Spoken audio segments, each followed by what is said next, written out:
Hello, JNUC 2021. It's a pleasure to be here today.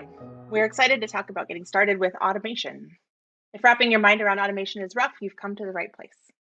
Whether you've always been intimidated by the idea of automation or you've made 50 unique ones and are hoping for tips, we have something for you. My name is Ana Mencer Hernandez, and I am an information security engineer here at Jamf. I was previously a Jamf admin myself, and I'm here with Jonathan Uresco, a senior consulting engineer here at Jamf, also a previous Jamf admin. Let's start at the beginning. What is automation? It could be a robot or a new tool, but it's really just passing off your tasks elsewhere. First, let's begin at the beginning. The key to successful automation is planning. Planning can be whiteboarding, it can be done on paper or in a project plan for something large. Ask yourself, what are the problems? Show me the IT ticket. How are you doing the thing now? Who are the people inconvenienced now? Who are the stakeholders? Why should we automate it? Can you do it safely? Where do you go to find out more? Let's do this.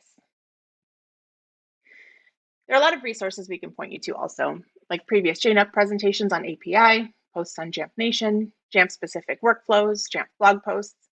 If your automation includes code, you might need another online resource. There are many online resources available to learn to code, and by the end of this presentation, you should have some idea of what to look for. You may not need to code at all. But first, let's slow down. Before we start pulling ingredients down from the cabinets and making this too complex, we need to figure out what we're cooking up. First, the good news. Automation is simple. You don't need a computer science degree to automate. Mine is in English literature, Jonathan's is in music education, and yet here we are. It's just the removal of the human factor from a manual process. It's 2021, so we need to do it remotely and safely.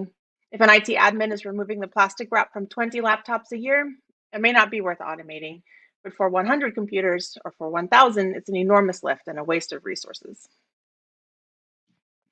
Having the users unbox their own laptops, though, feels like Christmas for the users, and implementing a zero-touch workflow is a win for everyone. Automation brings to mind complex technologies like artificial intelligence and conveyor belts, but those aren't strictly necessary. Well, what we want to do is more work more quickly with fewer IT tickets. We want to take vacation and eliminate human error. When we aren't spending our days doing repetitive, mindless tasks, we can spend time becoming better admins. You don't need to be a code poet to automate.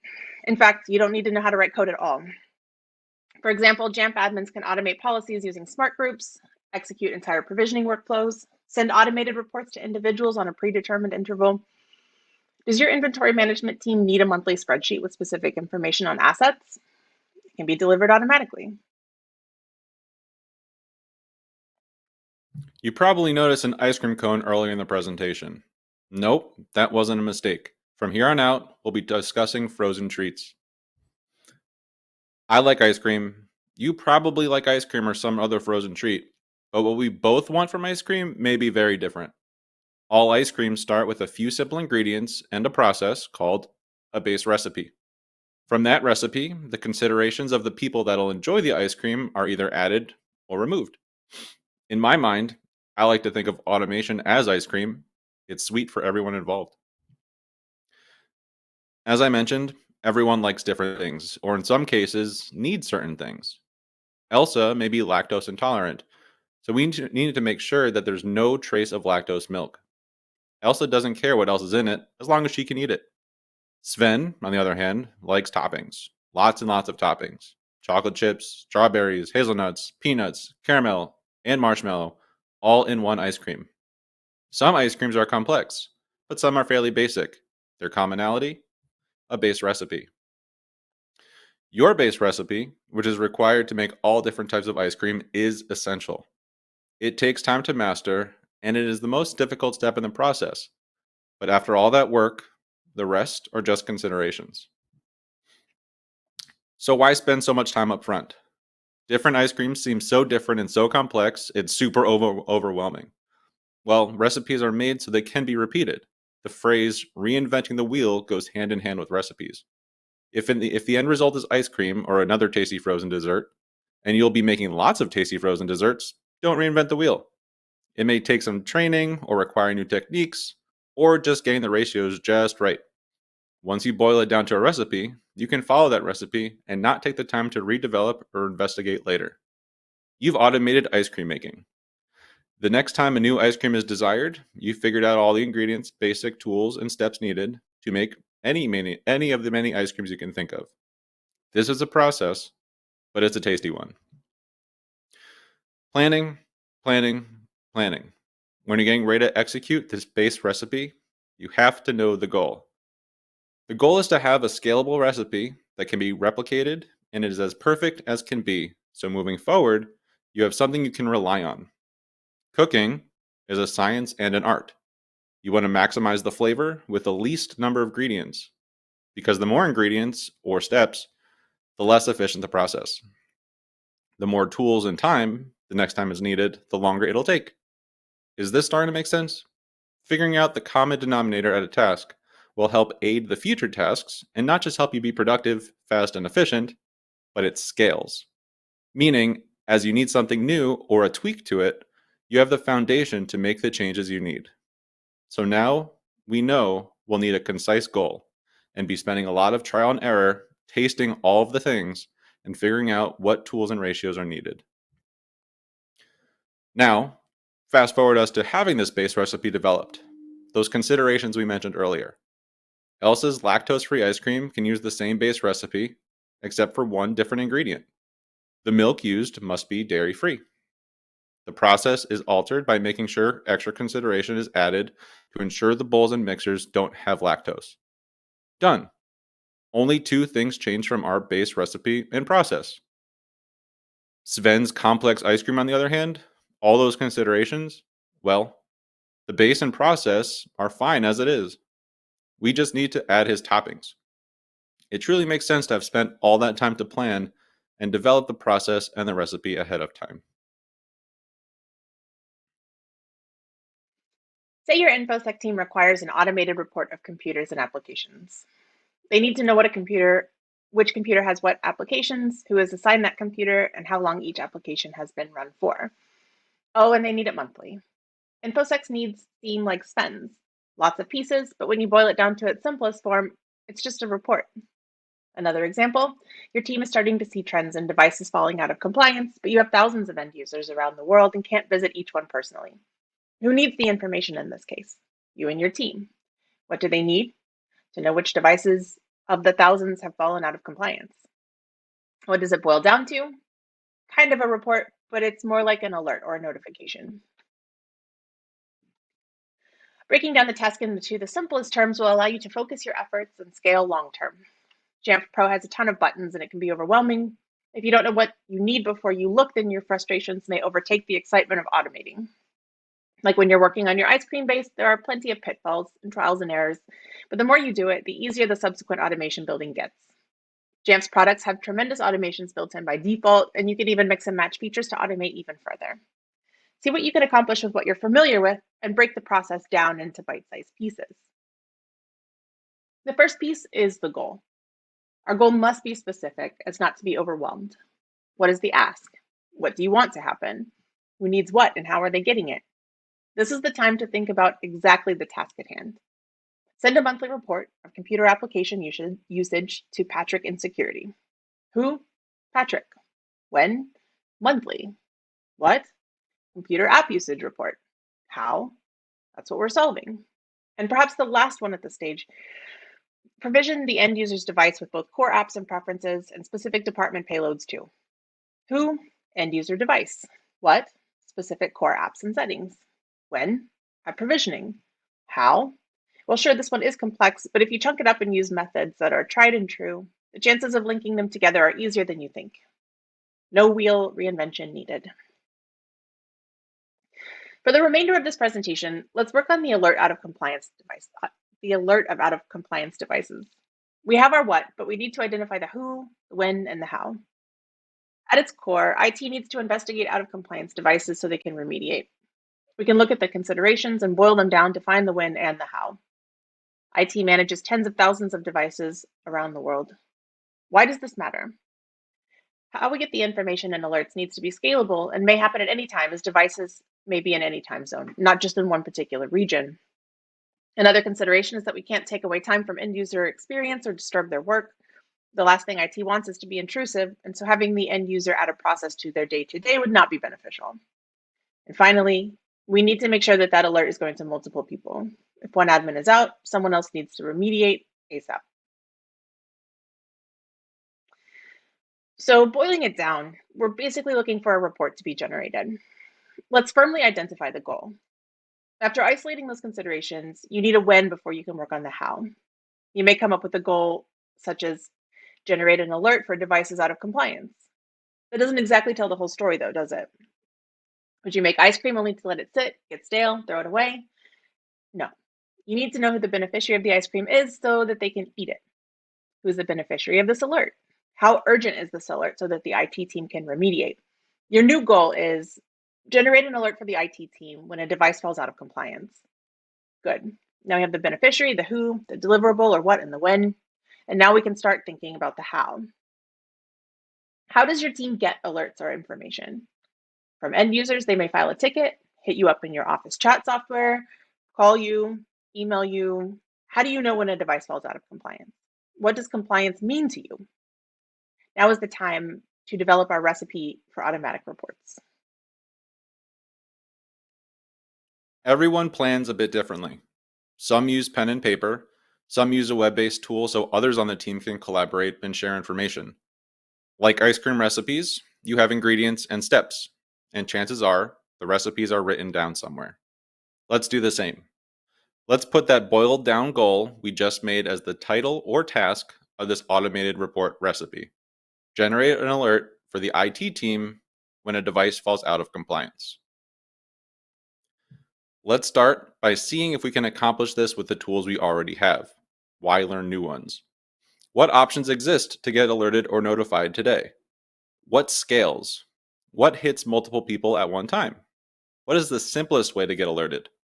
The post office is certainly not it. And sure, there are integrations in chat apps, but they can be high maintenance, and some are all not that secure.